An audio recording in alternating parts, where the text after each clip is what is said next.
hay que respetar los espacios. Bien, oramos al Señor, damos la más cordial bienvenida a la gente que nos sintoniza a través de las plataformas de internet.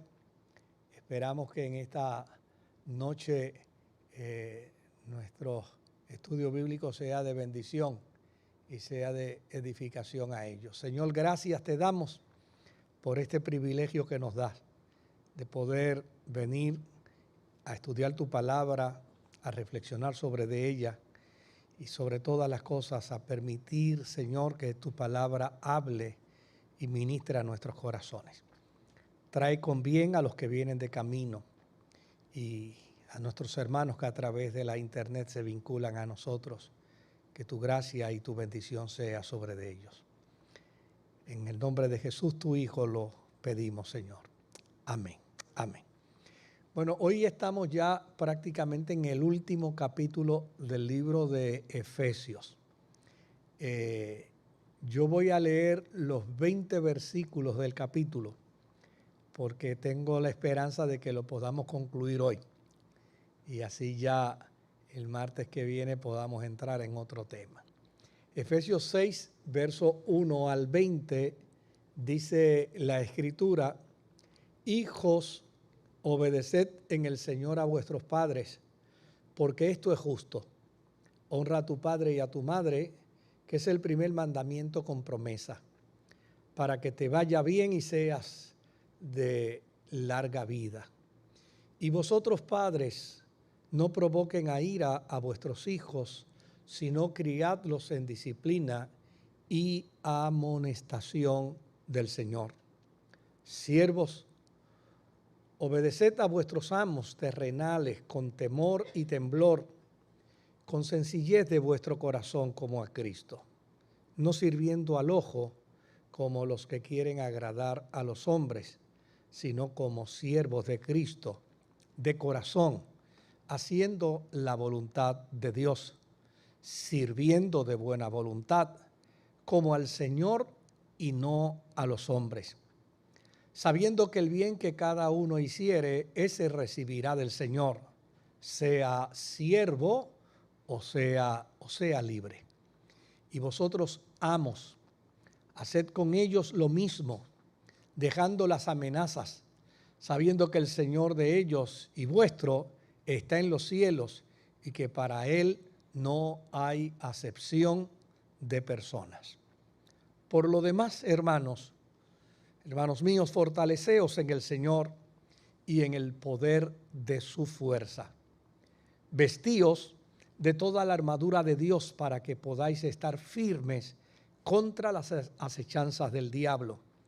Porque no tenemos lucha contra sangre y carne, sino contra principados, potestades, gobernadores de las tinieblas de este siglo, huestes espirituales de maldad en las regiones celestes. Por tanto, tomad toda la armadura de Dios para que podáis resistir en el día malo y habiendo acabado todo, estar firmes. Estad pues firmes, ceñidos vuestros lomos con la verdad, vestidos con la coraza de justicia y calzados los pies con el apresto del evangelio de la paz.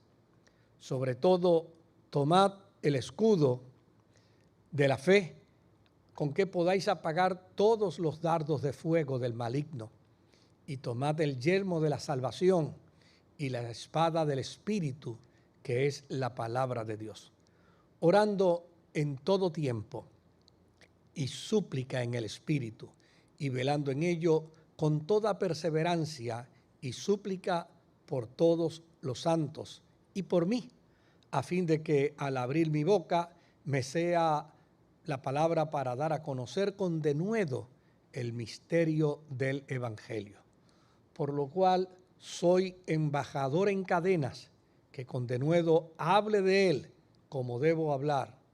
Y obviamente los otros versos son las salutaciones que Pablo decide ofrecer a sus hermanos destinatarios. Bien, fíjese la estructura de de la carta de Pablo a los Efesios. Una estructura bastante sencilla, bastante simple. Trabaja inicialmente con el concepto de la identidad cristiana, empodera a los creyentes precisamente como resultado de ese testimonio de la identidad cristiana. Nos ubica en el cuerpo de Cristo, nos coloca a todos en una dimensión de igualdad en términos de miembros del cuerpo, nos hace comprender y nos hace entender que toda nuestra función dentro del cuerpo es para que Cristo sea manifestado y sea evidenciado. Luego de ello pasa a una serie de aspectos éticos, de aspectos morales y obviamente de elementos que tienen que ver con la interacción social, con la interacción familiar, con la interacción de trabajo entre los cristianos. Todo esto persiguiendo un objetivo, y es que la imagen de Cristo se haga manifiesta, se haga revelada en la vida de la iglesia, en la vida de los creyentes. Yo, cuando pienso en estas cosas, casi me da vergüenza, porque muchas veces la iglesia ha pensado más en lo institucional. Hemos pensado más en el aparato de la institución, hemos pensado más en ese aparato administrativo, en ese aparato de imagen, y se nos ha olvidado que la función principal de la iglesia es revelar a Jesucristo. Me llama la atención, por el otro lado, el que muchas veces hemos estado interesados en demostrarle al mundo y a la sociedad cuánto poder como iglesia tenemos, cuánta facultad como iglesia tenemos, cuánta influencia como iglesia tenemos, y desde luego cuando pensamos en términos de autoridad, de influencia, no estamos pensando en términos de Cristo, estamos pensando en términos institucionales. Así es que cuando uno trabaja con este documento de la carta a los Efesios, uno se ve confrontado. O sea, nos empoderan, pero a la misma vez que nos empoderan, nos hacen recordar cuál debe ser nuestra función, cómo debe ser nuestra tarea, hacia dónde debemos trabajar, hacia dónde debemos encaminarnos. Y cuando uno se choca con eso, pues créame, uno descubre cuánto ha fallado, cuánto ha desacatado el propósito de Dios. Finalmente, el libro de Efesios termina con una serie de consejos familiares al esposo, a la esposa, y en este capítulo 6, pues obviamente termina también con unos consejos para los hijos en su interacción con los padres y unos consejos de los padres en su interacción con los hijos. En cuanto a los hijos se refiere, se les hace saber que hay unos mandamientos perennes de Dios, permanentes en Dios. Y uno de esos mandamientos permanentes en Dios es la honra que los hijos deben prodigar a sus padres. Fíjese que esto viene del pensamiento judío, de la fe judía, del dogma judío. Es allí donde se enfatiza el deber y la obligación de los hijos para honrar a los padres. Pero aún así, en la experiencia de la fe cristiana, ese deber y esa responsabilidad no se elude, no se abandona, por el contrario, se reafirma. Tal vez sí hay una transformación en alguno de los conceptos de esa interacción, y muy probablemente el mayor grado de esa interacción la vemos en la tarea y en la función de los padres hacia los hijos. ¿Por qué razón? porque en el Antiguo Testamento, en la conceptualización cultural y patriarcal de Israel, el padre era una figura que se comportaba como dueño de sus hijos, al punto que un padre podía esclavizar a su hijo. Un padre podía matar a su hijo. A mí me da trabajo decirlo, pero un padre podía matar a su hijo. Y ante esa situación, la fe cristiana cambia ese concepto. Ahora invita al padre precisamente a considerar que la tarea de modelaje dentro de la fe cristiana es precisamente provocar en su hijo un proceso de imitación y un proceso que lo dignifique. Y es una correspondencia, es como un elemento de reciprocidad. El hijo honra al padre, honra a la madre, pero los padres deben procurar disciplinar a su hijo, educar a su hijo sin provocarlos a ira, sin provocar daños emocionales en ellos, sin demostrar que sus hijos son propiedad del padre o de la madre, sino simplemente una herencia de Dios, una bendición de Dios. Si es que uno ve dentro de ese planteamiento un equilibrio extraordinario que me parece muy digno de considerarlo y de evaluarlo. Finalmente, hay también un consejo para los hombres cristianos que son amos y para los hombres y mujeres cristianos que son esclavos. Desde luego, el ideal más alto de la iglesia es evitar la esclavitud. Ese es el ideal más alto de la iglesia. Pero hoy en día la iglesia puede influenciar sobre los gobiernos para que se logren cosas o para evitar cosas, ¿verdad? Pero no necesariamente a través de toda la historia la iglesia ha tenido esa fuerza para dirigir al gobierno. De hecho, hoy en día se hace un poco más difícil. Recientemente la iglesia logró el que se evitara la enseñanza con perspectiva de género al estilo y a la forma que se estaba pretendiendo hacer. Pero esto a fuerza de muchas gestiones, de mucho trabajo, de muchas reuniones, de buscar la manera de educar al gobierno, de hacerle saber al gobierno que detrás de esto había una agenda que se le escondía aún al mismo gobierno, pero que obviamente ellos se iban a percatar de que esa agenda, y finalmente la iglesia a través de mucho esfuerzo, de mucho trabajo, inclusive a través de manifestaciones públicas, finalmente hizo saberle al gobierno que sí había una agenda detrás de esa pretendida enseñanza con perspectiva de género, pero no es tan fácil. Ahora, en el mundo heleno, en el tiempo de Pablo, era imposible que la iglesia se convirtiera en una influencia para evitar la esclavitud. Aquí era imposible. No había manera que la iglesia se convirtiera en una influencia para evitar la esclavitud.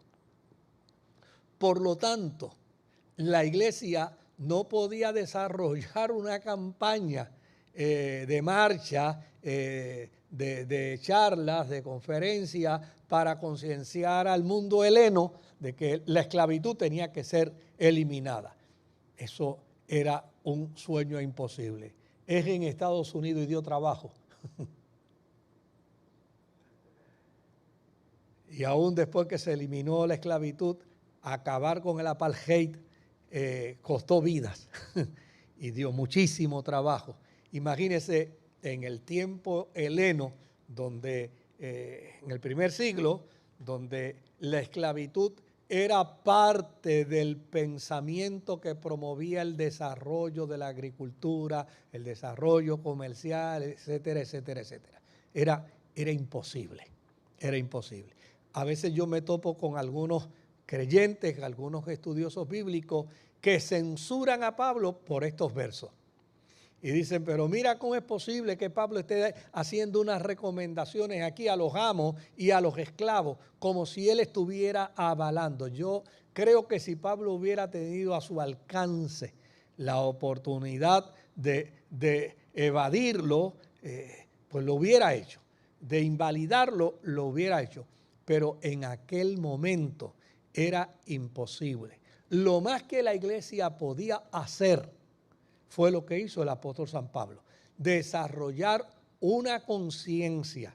Y déjeme decirle que a lo largo de la historia de la cristiandad, esa conciencia se alcanzó, esa conciencia se logró. Es interesante que cuando uno trabaja con la historia de la cristiandad de los primeros siglos, una de las cosas que uno descubre es que habían hermanos y hermanas, esclavos, lunes, martes, miércoles, jueves, viernes y sábado. Y el domingo, el amo se sentaba porque ese esclavo o esa esclava era su pastor o su pastora. Y eso está bien definido dentro del marco de la historia de la cristiandad. Imagínense si este esfuerzo logró ser efectivo, pero pretender abolir la esclavitud en el siglo I era prácticamente un imposible. Pero desde luego, la iglesia primitiva, y en este caso el documento de la carta a los Efesios, sí procuran que se desarrolle una conciencia cristiana por parte del amo y se desarrolle también una conciencia cristiana por parte del esclavo o de la esclava. Y fíjese cómo termina.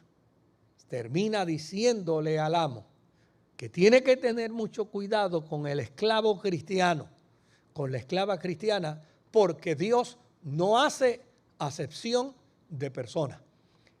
Y le obliga moralmente diciendo, de la misma manera como Dios, que no hace acepción de personas, trabaja con ellos, interactúa con ellos, así yo espero que ustedes trabajen y operen a los hombres y mujeres que funcionan dentro de la labor de esclavitud.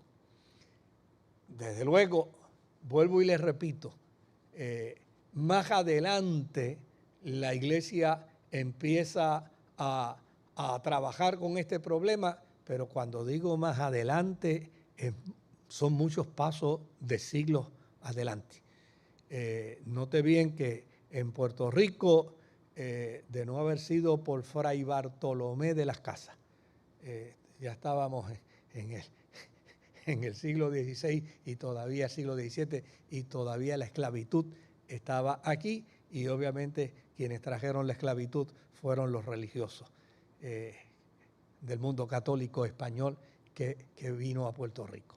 Así que ante esa realidad hay que considerar que el trabajo de la iglesia en el primer siglo fue un trabajo bastante efectivo, porque logró generar la conciencia que después, como dije ahorita, se vio palpada dentro de la historia de la iglesia, donde un amo se sentaba a escuchar a su pastor, que era su esclavo, y lo escuchaba de buena gana, y lo escuchaba sabiendo que ese era el hombre que Dios había puesto a dirigir la grey, y le atendía. De hecho, hay una historia interesantísima dentro de las Sagradas Escrituras, donde Pablo inclusive le escribe una carta precisamente en defensa de un esclavo, y hace saber que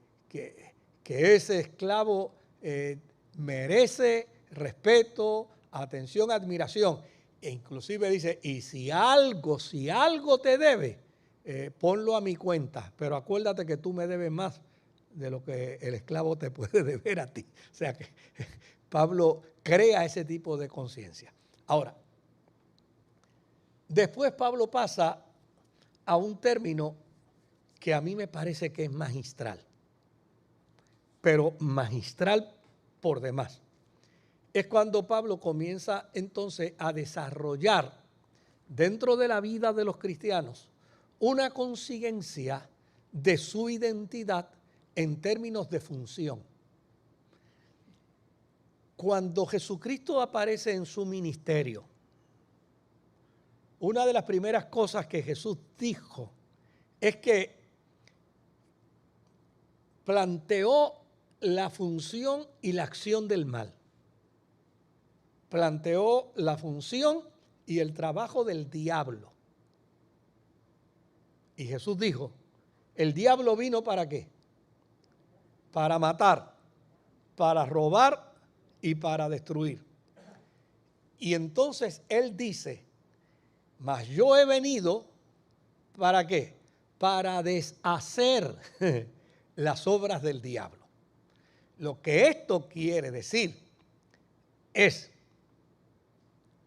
que parte de la tarea de la iglesia, si la iglesia es el cuerpo de Cristo, ¿sí o no?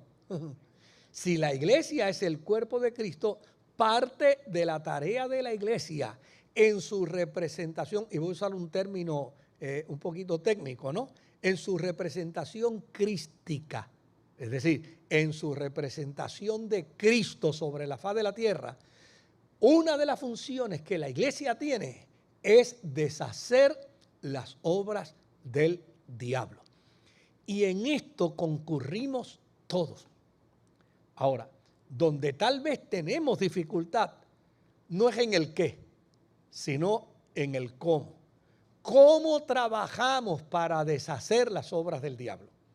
¿Cómo trabajamos para que las fuerzas del mal sean inoperantes como resultado de la función de la iglesia?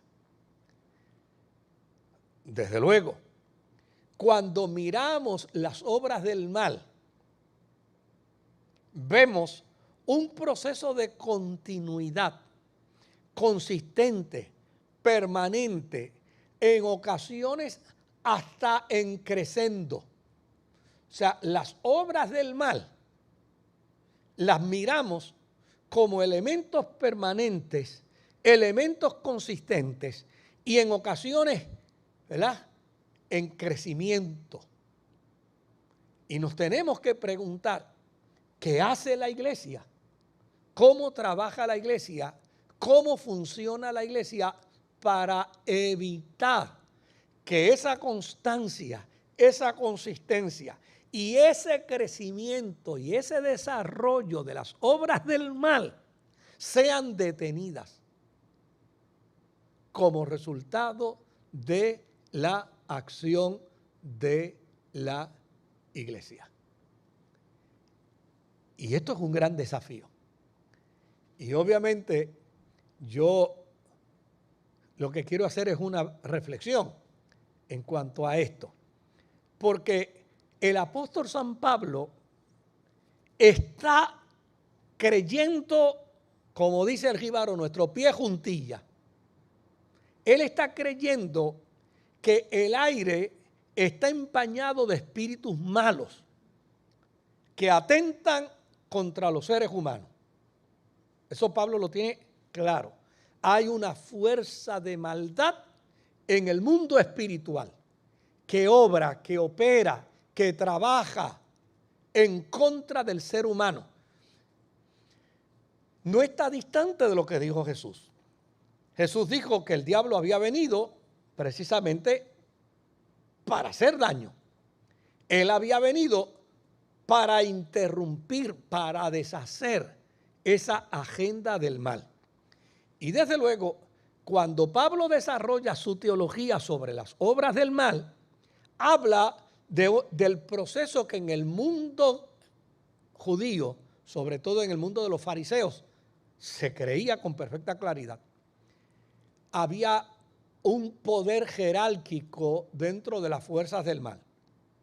Habían autoridades, habían principados, había gobernadores de maldad, príncipes en regiones, etcétera, etcétera, etcétera. Desde luego, aquellos que son estudiosos de la teodicea no es otra cosa que el concepto filosófico o teológico que estudia el origen del mal. Pues hay unos que van a decir, mire, estos son cuentos de Pablo. Pablo está bajo la influencia del pensamiento judío farisaico y desde luego todavía no se ha podido desprender de ellos y punto, pues realmente tal cosa como diablo no existe. Y cuando yo he escuchado ponencias de este tipo y he estado presente y he tenido la oportunidad de interactuar dentro de esas ponencias, una de las cosas que yo tranquilamente hago es que me levanto la mano y digo, no podemos negar que aun cuando usted sostenga que el diablo no existe, que los demonios no existen, que eso es una invención, como algunos filósofos y teólogos dicen que eso es una invención del exilio babilónico, no podemos negar que aun cuando el planteamiento de ustedes es que el diablo y los demonios no existen, el mal existe. No, eso no lo podemos negar. Así es que si el mal existe, entonces no tenemos que preocuparnos si tiene nombre o no tiene nombre. No tenemos que preocuparnos si tiene niveles jerárquicos o no tiene niveles jerárquicos. Lo que es importante es que entendamos que si el mal existe, entonces debe haber una fuerza que ataque el mal. Y esa fuerza que ataca el mal se le ha designado ¿a quién? A la iglesia. La iglesia tiene ese deber. La iglesia tiene esa responsabilidad. Claro, en la visión de Pablo veía el universo como un campo de batalla en el que hay que ingeniársela constantemente porque hay poderes, hay autoridades, hay principados, hay gobernadores de maldad en las regiones celestes. Por lo tanto, toda esa fuerza de maldad impera y de alguna manera afecta el bien, afecta lo noble, afecta lo bueno y, por qué no decirlo, afecta el plan y el propósito del bien. Hubo un predicador muy famoso, eran dos hermanos, Juan Wesley y Charles Wesley. Y Juan Wesley me parece que fue que contando una historia de una calle en Inglaterra dijo, allí fue donde yo peleé cara a cara con el diablo. O sea, es una pena que no diga qué fue lo que le sucedió, ¿verdad? Y uno puede especular. Pero lo que él quería decir es que tuvo que haber tenido una batalla con una fuerza del mal que era antagónica a todo el bien. Era antagónica, digo, yo estoy especulando, ¿verdad? Pudo haber sido antagónica a los valores morales. Pudo haber sido antagónica a los valores éticos de él. Pudo haber sido antagónico a los valores espirituales. Lo cierto es que todo lo que representaba el bien en la persona de Wesley se vio amenazado con ese momento que él atravesó precisamente en aquel lugar. De esto podemos contar muchos testimonios, podemos decir muchas cosas. En algún momento de la vida, en algún lugar del mundo, en alguna circunstancia de nuestra vida, vamos a tener que luchar cara a cara con alguna fuerza de maldad. Y fíjese que yo no estoy planteando literalmente lo que Pablo está diciendo, porque a fin de cuentas Pablo lo está planteando dentro del contexto de su tiempo. Pero lo que Pablo está planteando no deja de ser una verdad. No deja de ser una verdad. Si nos sentamos aquí a hablar de los crímenes, si nos sentamos aquí a hablar de los suicidios, si nos sentamos aquí a hablar de los atropellos, de las injusticias, si nos sentamos aquí a hablar del bullying, si nos sentamos aquí a hablar del maltrato conyugal, si nos sentamos a hablar aquí del alcoholismo, de la drogadicción, ¿qué es lo que estamos viendo? Las fuerzas del mal.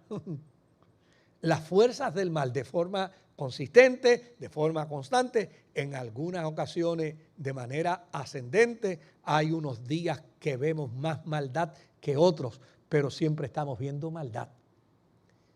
¿Cuál es la tarea de la iglesia? ¿Cuál es la tarea? Sabemos que el mundo está plagado de maldad y cada vez vamos a observar cómo ésta se desencadena con mayores desgracias dentro de la realidad de los seres humanos. Mire, en Puerto Rico el problema del crimen comenzó a dispararse a finales de la década del 60 y principios de la década del 70.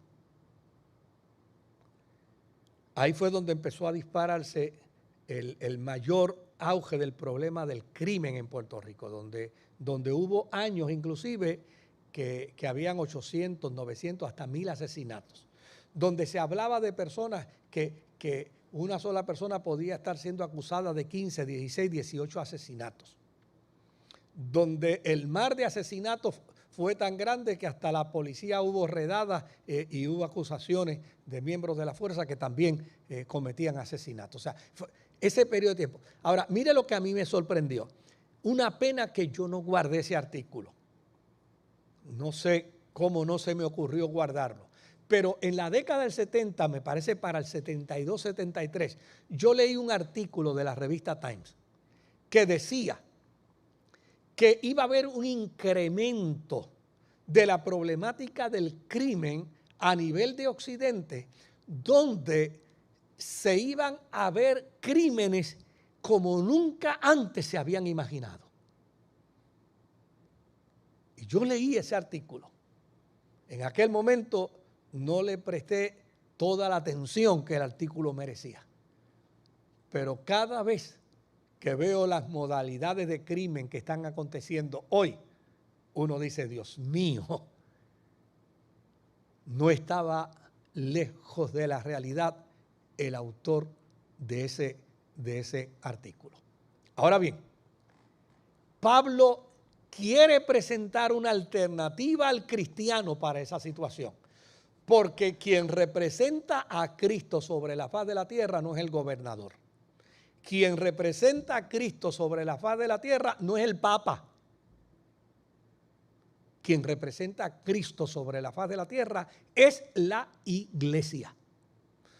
Todo el conglomerado de hombres y mujeres, indistintamente la denominación a la que pertenecen, que saben guardar una vida de temor a Dios en la persona de Jesucristo, representa a Jesucristo sobre la faz de la tierra. Ahora, mire lo interesante de esto. Pablo, cuando escribe esta carta, estaba preso. Y desde luego podía escribir, podía recibir cartas, podía interactuar con visitantes. Pero como no había en aquel tiempo, no había una maquinita que se la ponen en el pie a los presos hoy para que se mandan a su casa y de ahí se monitorean a ver dónde están y a qué hora llegan y qué cosas están haciendo. Pues como eso no lo había, en aquel tiempo a Pablo lo mantenían sostenido y vigilado por un soldado romano. Este soldado permanecía con Pablo. En ocasiones se dice que inclusive se amarraba junto a Pablo, sobre todo en las noches, cuando llegaba el tiempo del descanso, no fuera que el soldado se quedara dormido y Pablo cogiera la jujilanga. Así es que Pablo tenía a un soldado romano 24 horas, 7 días a la semana, acompañándole constantemente. ¿Cómo estaba vestido ese soldado romano? Pues Pablo observa y tomó la vestidura del soldado para hacer la analogía de cómo un cristiano debe enfrentar con éxito las fuerzas del mal. Y fíjese lo que empieza él diciendo. Él habla del cinto. ¿Para qué es el cinto en el soldado? Bueno, pues el soldado lleva una espada, el soldado lleva algunos artefactos, pero a la misma vez que lleva estas cosas no las puede tener en la mano permanentemente. Porque si las tiene en la mano permanentemente, en un tipo de ataque que sufre, esa herramienta, ese instrumento no le va a servir. Entonces necesita tener un lugar donde acomodar sus herramientas. Y desde luego, el cinto es ese lugar donde el soldado pone todas sus herramientas. Esto para que el soldado pueda tener movilidad y capacidad para llevar consigo, sobre todo en su mano, otras armas. Pablo utiliza el concepto del cinto militar para decir que los cristianos necesitamos enfrentar la fuerza del mal como el militar utiliza el cinto. Y aquí, antes de entrar al término, para economizarme tiempo, yo les voy a decir a ustedes algo que para mí es importante. Yo respeto mucho la forma y manera como alguna gente quiere acabar con el mal. Qué bueno que quieren acabar con el mal. Que esté o no esté de acuerdo con la manera es otra cosa. Pero yo lo respeto, ¿no? O sea, yo he oído de gente que se montan en un helicóptero y se van a una región y bendicen piedras y tiran piedras desde el helicóptero. Yo respeto todo eso, pero tengo que preguntarme algo en términos de efectividad. ¿Cuán efectivo pudiera ser esto? Porque el propósito de la iglesia es acabar con las fuerzas del mal. Y desde luego, yo no acabo con las fuerzas del mal alquilando un helicóptero y subiendo al helicóptero 100 piedras, reprendiendo y orando por las piedras y después tirándolas para que las piedras cojan a los demonios que están por los aires volando y con suerte yo le pueda dar una pedra a uno de ellos. O sea, a mí con toda honra de eso no me hace mucho sentido. Ahora, yo les pregunto a ustedes, ¿la mentira es una fuerza del mal? ¿Qué dice la Biblia sobre el diablo y la mentira? El diablo es el padre de las mentiras. Ahora, ¿cómo un cristiano puede acabar con la mentira? Hablando verdad. Ahí llegamos. Ahí llegamos. O sea, si a mí como cristiano se me ha dado la responsabilidad de acabar con las fuerzas del mal, pues para yo acabar con la mentira, lo que tengo que hacer es siempre hablar verdad. Cuando yo hablo verdad siempre, yo estoy acabando con la mentira. La verdad es el cinto que nos permite movernos con rapidez y con libertad en la vida. Porque la Biblia habla con claridad cuando dice, conoceréis la verdad y la verdad ¿qué? Te hará libre. Por lo tanto, cuando el ser humano en la fe cristiana habla verdad, mire, no hay nadie que lo avergüence. Por el otro lado, está la coraza. La coraza es la pieza de metal que lleva en el pecho el soldado, ¿verdad? Y desde luego, una de las cosas que hace el mal, que hace el diablo, es injusticia. La otra pregunta sería, ¿cómo la iglesia puede acabar con la injusticia? Ustedes han escuchado en estos días, y perdónenme que me meta en este tema, pero yo creo que si yo miro el problema del obispo de Arecibo, me parece que yo no sería buen cristiano si dijera allá Juana con sus pollos. Yo no me meto en eso porque el obispo es católico y yo soy evangélico. A mí me parece que yo no sería buen cristiano si yo hiciera eso. Yo tengo que entender que indistintamente el obispo sea católico y yo sea evangélico, a la luz de lo que se presenta en los hechos, el obispo está siendo víctima de injusticia. ¿Cómo acabamos con la injusticia? Pues con la injusticia no se acaba reprendiéndola.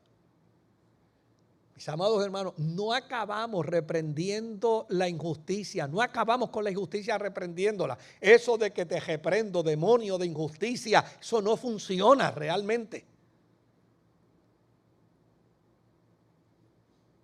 Acabamos con la injusticia cuando en cada uno de nuestros actos somos justos. ¿Qué es lo justo sobre este caso? ¿Qué es lo justo sobre esta situación? Mire, una de las cosas que lleva vergüenza a la iglesia hoy es precisamente que se descubra a nivel mundial que el acto contra el obispo de Arecibo es un acto de injusticia. ¿Y quién propicia un acto de injusticia? La iglesia. La iglesia no está llamada para hacer actos de injusticia. La iglesia está llamada para acabar con la injusticia. Fíjese la diferencia. La justicia nos hace invulnerables al mal. Cuando usted es recto, cuando usted es íntegro, cuando somos rectos, íntegros, óigame, destruimos la injusticia. Por el otro lado, dice Pablo, obviamente observando al soldado, dice que hay que mirar las sandalias del soldado, porque las sandalias del soldado indica que éste está listo para marchar hacia la defensa. Y Pablo dice que cuando el evangelio se predica dentro de la paz, y esto hay que mirarlo, o sea, vuelvo y les digo, yo respeto como alguna gente quiere acabar con el diablo, pero la pregunta es si lo que están utilizando como antídoto para acabar con el diablo es efectivo. Porque eso de que yo te ato, con toda honradez no funciona aquí. Ustedes me van a perdonar. Mire, yo soy pentecostal hasta la médula, pero yo tengo que hablar con honestidad sobre el particular. Eso de que yo te ato, de que yo te reprendo, de que yo te echo a las partes más bajas del infierno, no funciona. Lo que funciona son los actos de justicia. Lo que funciona es hablar verdad. Lo que funciona es predicar el evangelio que fuerce al ser humano a caminar hacia la paz. Hacia la paz. Si no podemos predicar un evangelio que propulse la paz, estamos perdiendo el tiempo. Es imposible que alguien pueda predicar un evangelio que no propulse la paz. Por el otro lado, fíjese lo que dice el apóstol. Está el escudo del soldado. El escudo es ese instrumento que el soldado se mete en su mano, en su brazo, en su antebrazo, obviamente, y con él va evadiendo flechas, objetos incendiarios, lanzas, espadas que pueden atropellarle a él. Y dice el apóstol que así es la fe. La fe es el escudo que no permite que perdamos nuestra confianza en el Cristo del Evangelio que proclamamos. Y déjeme decirle algo con toda honradez. Yo creo que esto es un tema bastante confrontador. Pero déjeme decirle algo. Una de las grandes preocupaciones que a veces uno tiene es que el evangelio que se predica hoy es uno que no estimula la fe. no estimula la fe.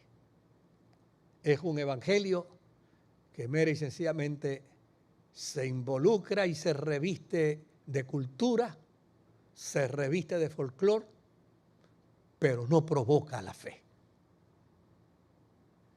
Por el otro lado, está el casco. El casco del soldado, aquellos que han tenido experiencias militares y cuasimilitares, ¿verdad? Ustedes saben que en los adiestramientos militares y cuasimilitares se usa lenguaje técnico. Y uno de los lenguajes técnicos que se usa, que es bastante duro, ¿verdad? Pero se usa, es cuando se habla de neutralizar al enemigo. Y una de las cosas que se dice, que para neutralizar el enemigo, el mejor objeto del enemigo para ser neutralizado es la cabeza. Porque si usted dispara al cuerpo, usted no necesariamente lo neutraliza. Una persona herida con 5, 6 balas, es más, hasta con más balas, todavía puede seguir agrediendo. Pero si se neutraliza la cabeza, y eso es un lenguaje bien vulgar, ¿verdad? Pero lo hacen muy técnico, pues eso neutraliza al enemigo. En el Imperio Romano se sabía perfectamente que una pedra en un brazo no neutraliza al soldado, pero una pedra en la cabeza lo puede chocar. Por lo tanto, había que ponerle al soldado casco para evitar que fuera neutralizado. Y Pablo dice que así es la salvación en Cristo. Nos hace aferrarnos a la confianza de un Dios que nos ama tanto que no permitirá que el diablo nos neutralice. Por el otro lado está la espada que es el arma de ataque que todo soldado romano poseía. Y Pablo dice, así es la palabra de Dios, como una espada. Cuando la utilizamos, nos separa de la tentación, nos separa del pecado, nos separa de la transgresión a Dios. Cuando dejamos de utilizar la palabra, somos víctimas del pecado y somos víctimas de la tentación. Así que aquí hay un claro desafío del apóstol para acabar con el mal. Y vuelvo y les digo,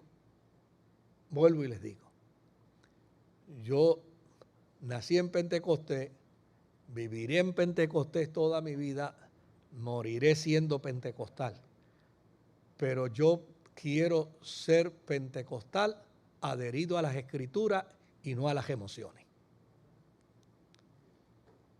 Aquí Pablo nos presenta un desafío bien claro. Ante un mundo de mentiras, la iglesia tiene que hablar verdad. Ante un mundo de injusticia, la iglesia tiene que ser justa. Ante un mundo ignorante de Dios, la iglesia tiene que proclamar un evangelio, no cualquier evangelio, un evangelio de paz. Ante un mundo que vive sin fe, la iglesia tiene que vivir creyendo. Ante un mundo sin destino, la iglesia tiene que proclamar salvación en Cristo.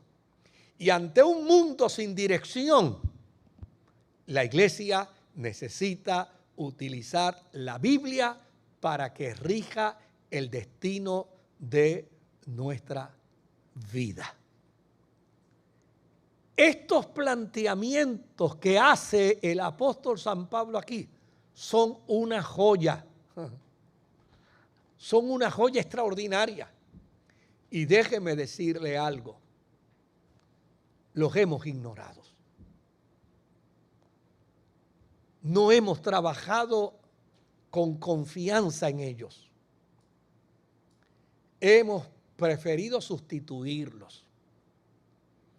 Y desde luego nos topamos con un proceso de manejo de las fuerzas del mal que está equivocado. cuando la Biblia dice que nosotros no podemos ser vencidos de lo malo. Lo que quiere decir es que nosotros no podemos vencer el mal haciendo las cosas mal hechas. Para vencer al mal, tenemos que hacer el bien. Y yo creo que esto es un gran desafío, que yo no pretendo hacer una crítica, me libre el Señor, porque yo soy parte de la iglesia, yo soy parte de la historia de la iglesia, y todos somos parte de la historia de esa iglesia. No es lo que pretendemos, es que miremos las Escrituras para que recobremos el valor real que la Escritura tiene y lo pongamos en práctica. Un dato tan sencillo y tan simple como ese. Si hablamos verdad, acabamos con la mentira. Si hacemos justicia, acabamos con la injusticia.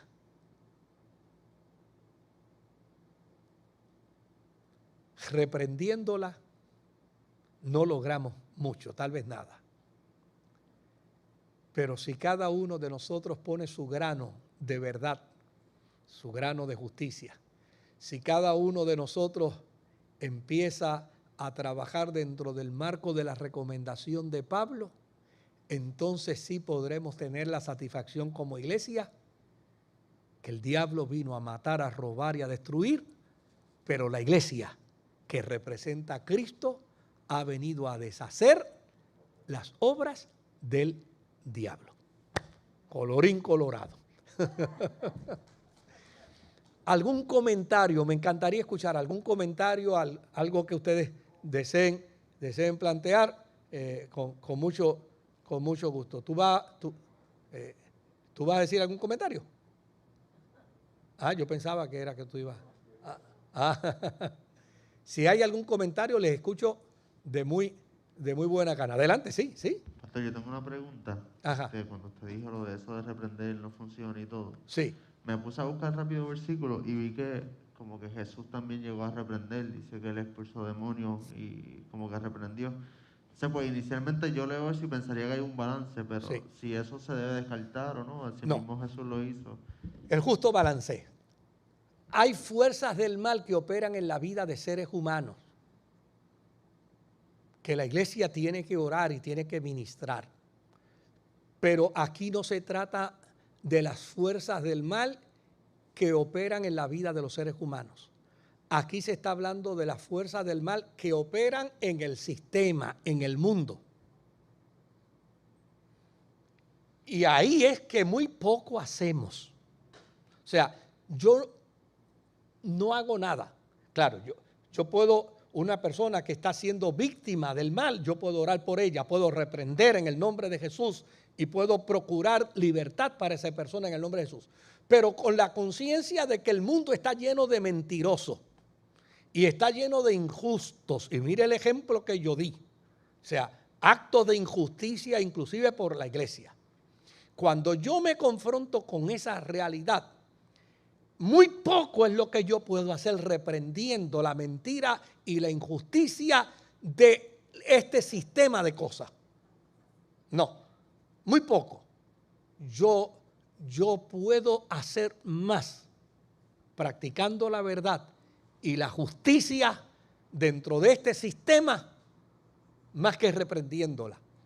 Claro, el justo balance, y qué bueno que lo traíste, me parece que es muy oportuno. Cuando yo estoy ministrando a la vida de alguien, de una persona en particular que está siendo afectada por una fuerza del mal, claro que puedo reprender en el nombre de Jesús. Pero cuando yo reprendo a alguien que tiene una influencia demoníaca, estoy actuando solamente en beneficio de una sola persona. Pero cuando yo estoy hablando verdad, yo estoy hablando en función de la verdad para acabar con la fuerza de la mentira. Entonces, el efecto ahí en ese sentido es mayor. Espero haberte clarificado y te agradezco muchísimo la pregunta. Si hay alguna otra pregunta, con gusto me levantan la mano. Por ahí así, cómo no, claro que sí. La doctora Morales. Siguiendo la línea del joven, estoy tratando de entender, podríamos llegar a la conclusión de que estamos hablando dos cosas diferentes, obviamente, pero que están integradas. Una cosa es la maldad, una cosa es la conducta del ser humano, y de hecho aquí, y la Biblia me parece a mí que siempre nos apunta a esa conducta que nosotros debemos cambiarla y seguir de acuerdo a los preceptos. Esa es la función, ¿no?, que usted estaba hablando, sí, Pablo. Pero otra cosa, que cuando usted lo plantea desde el punto de vista de la sociedad, lo plantea desde el punto de vista de la conducta del ser humano, que puede ser una conducta mala, sí, o incorrecta. Pero me parece a mí que usted no está descartando, y por favor, es una pregunta. sí, no. Me parece a mí que usted no está descartando y también está separando lo que tiene que ver con las fuerzas demoníacas. Es correcto, es correcto. No, yo no lo puedo descartar por el hecho de que, fíjate que el planteamiento de Pablo está sostenido en esto. Todos los seres humanos sin Cristo están bajo la influencia del mal, están bajo la influencia del diablo. Una vez venimos a Cristo, dice Pablo dentro de su tesis, ya no pertenecemos al mal, ahora estamos en Cristo. Por lo tanto, la concienciación que debemos tener de estar en Cristo nos obliga a una transformación y a un cambio de actitudes. Esa concienciación, estoy en Cristo. O sea, no es posible que si estoy en Cristo mienta. Porque si miento estando en Cristo, estoy negando la eficacia de esa realidad espiritual en la que yo me declaro. No se supone que si estoy en Cristo yo sea injusto. Porque si soy injusto, estoy negando esa eficacia. Ahora, no puedo tampoco, por el otro lado, negar que como parte de la iglesia, como parte del cuerpo de Cristo, a la iglesia se le ha dado facultad para luchar contra el mal. Y nos vamos a topar con seres humanos que están siendo afectados por el mal. Y dentro de esa afección del mal, los creyentes tenemos facultad y tenemos autoridad para ministrar a la vida de esas personas y lograr que las fuerzas del mal quiten su influjo, quiten su fuerza sobre de ellos. Y eso no lo podemos negar. Pero de lo que yo estoy hablando, interpretando a Pablo, es que si la iglesia representa a Cristo, porque es el cuerpo de Cristo sobre la faz de la tierra, entonces esa fuerza de la iglesia tiene que luchar contra el mal. Y una de las cosas que le permite a la iglesia luchar contra el mal es actuando con corrección, es actuando con bien, es actuando con integridad, es actuando con santidad. Volvemos de nuevo, no es que ya lo hayamos alcanzado, pero esa es la meta, ese tiene que ser el objetivo. Es imposible, mire, es imposible que yo como cristiano sea injusto. Es imposible. Yo tengo que ser justo. En estos días yo vi a un creyente interactuando con unas personas en la venta de unos productos, unos equipos usados. Y yo me quedé maravillado. Porque ambos, el vendedor era cristiano y el comprador era cristiano. Y yo me quedé asombrado. El vendedor cristiano estaba vendiendo un equipo y le dice al comprador cristiano, mira, este equipo costó $700. el vendedor, el comprador cristiano dice, es cierto, vale $700. Ok, está usado, yo no te lo puedo vender en $700, pero como cristiano, ¿qué tú me ofreces? Que sea justo. Y yo me senté a ver esa dinámica. Yo dije, mira qué interesante, yo quiero ver esta dinámica. Entonces el otro le dice, es muy cierto, vale $700. Obviamente el precio justo yo te diría que es tanto. El vendedor cristiano lo mira y le dice, ¿eso es lo que tú entiendes que es justo? Y él dice, sí, es lo que yo entiendo que es justo.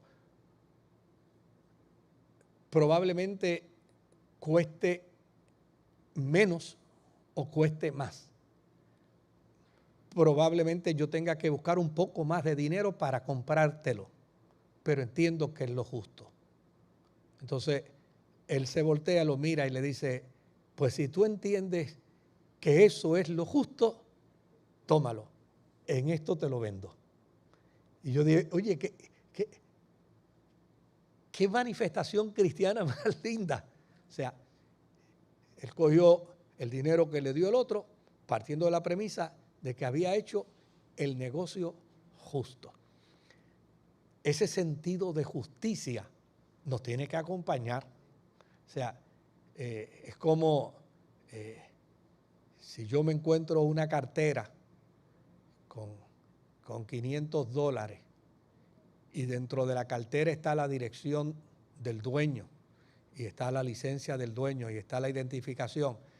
Oye, ¿qué clase de cristiano soy yo si digo, ay, qué bendición, como Dios me bendice a mí? Y saco la licencia y la boto y la echo al zafacón y saco la identificación y la echo al zafacón y los 500 pesos me lo echo al bolsillo.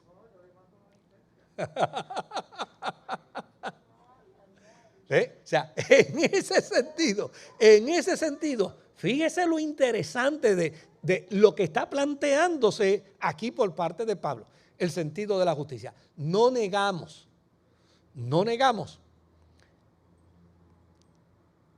Yo no sé ahora mismo cuántos cristianos habemos en el mundo, pero partamos de la premisa que hay tal vez más de una tercera parte de la población mundial cristiana, tal vez una tercera parte de la población mundial cristiana, porque hay otras religiones que son tan fuertes como el cristianismo y algunas más fuertes todavía. Pero si todos los cristianos habláramos verdad, si todos los cristianos hiciéramos justicia, si todos los cristianos actuáramos con integridad, hubiera una tercera parte del mundo mejor. Esa es la tesis de Pablo. Hacia eso es que necesitamos trabajar. ¿Cómo lo logro? Pues mira, lo logro, como dice Pablo, con los que están en mi entorno primero. Si yo soy justo, si yo soy íntegro con los que están en mi entorno. Hace unos años atrás, y con esto termino, vino una persona donde mí, alguien lo refirió y le dijo, ve donde él, que él es una persona de una mente bien abierta y va a entender tu situación y te va a dar un buen consejo. Y el hombre cuando vino, esa fue su introducción. Me dijo, mire, yo vine referido por alguien que me dijo que usted es una persona de una mente muy abierta y desde luego pues yo necesito un consejo de una persona como usted, de una mente muy abierta. Yo le digo, bueno, dígame. Me dice, mire, lo que pasa es que yo llevo tantos años casado, pero yo no amo a mi mujer, yo no la amo. Realmente yo no la amo, la veo, ¿verdad? Y demás, y la respeto, pero yo no le tengo el más mínimo sentimiento a ella. Y yo, bueno, pues si no le tiene amor a su esposa, me parece que mantener una relación así no es lo más saludable. Me dice, ve qué bueno, ya yo sabía que usted era una persona de una mente abierta que me iba a entender. Ok, fantástico. Me dice, tenemos un negocio, tenemos una empresa y verdad, pues aquí pues hay una situación difícil. Luego de haberme hecho otra serie de planteamientos yo quiero ser corto. Entonces cuando llega a la empresa, me dice, pues fíjese que aquí el problema es que nuestra empresa tiene un buen goodwill, cuesta, está bien rankeada. Y verdad, pues a mí me cuesta mucho trabajo porque, espérese un momentito. Fíjese que en las cosas que yo entiendo que son justas, yo le hablé y le manifesté lo que es justo. Y usted me felicitó porque yo tengo una mente abierta. Contésteme una pregunta. Cuando usted se casó con su esposo, ¿usted tenía este negocio? No. Lo empezamos juntos, lo desarrollamos juntos.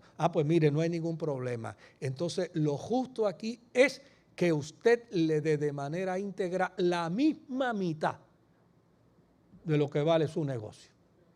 Y me dijo, eso sí que está malo. Entonces esto está malo.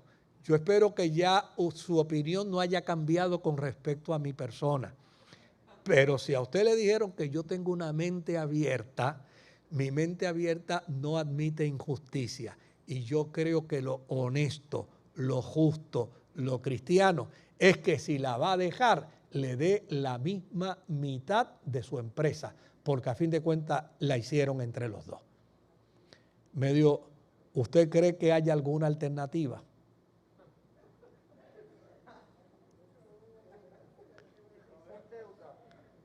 Porque yo casi la estoy queriendo, pastor.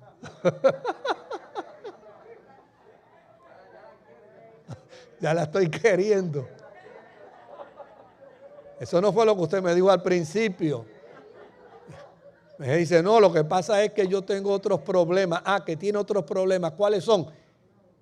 Para hacerle la historia larga, corta.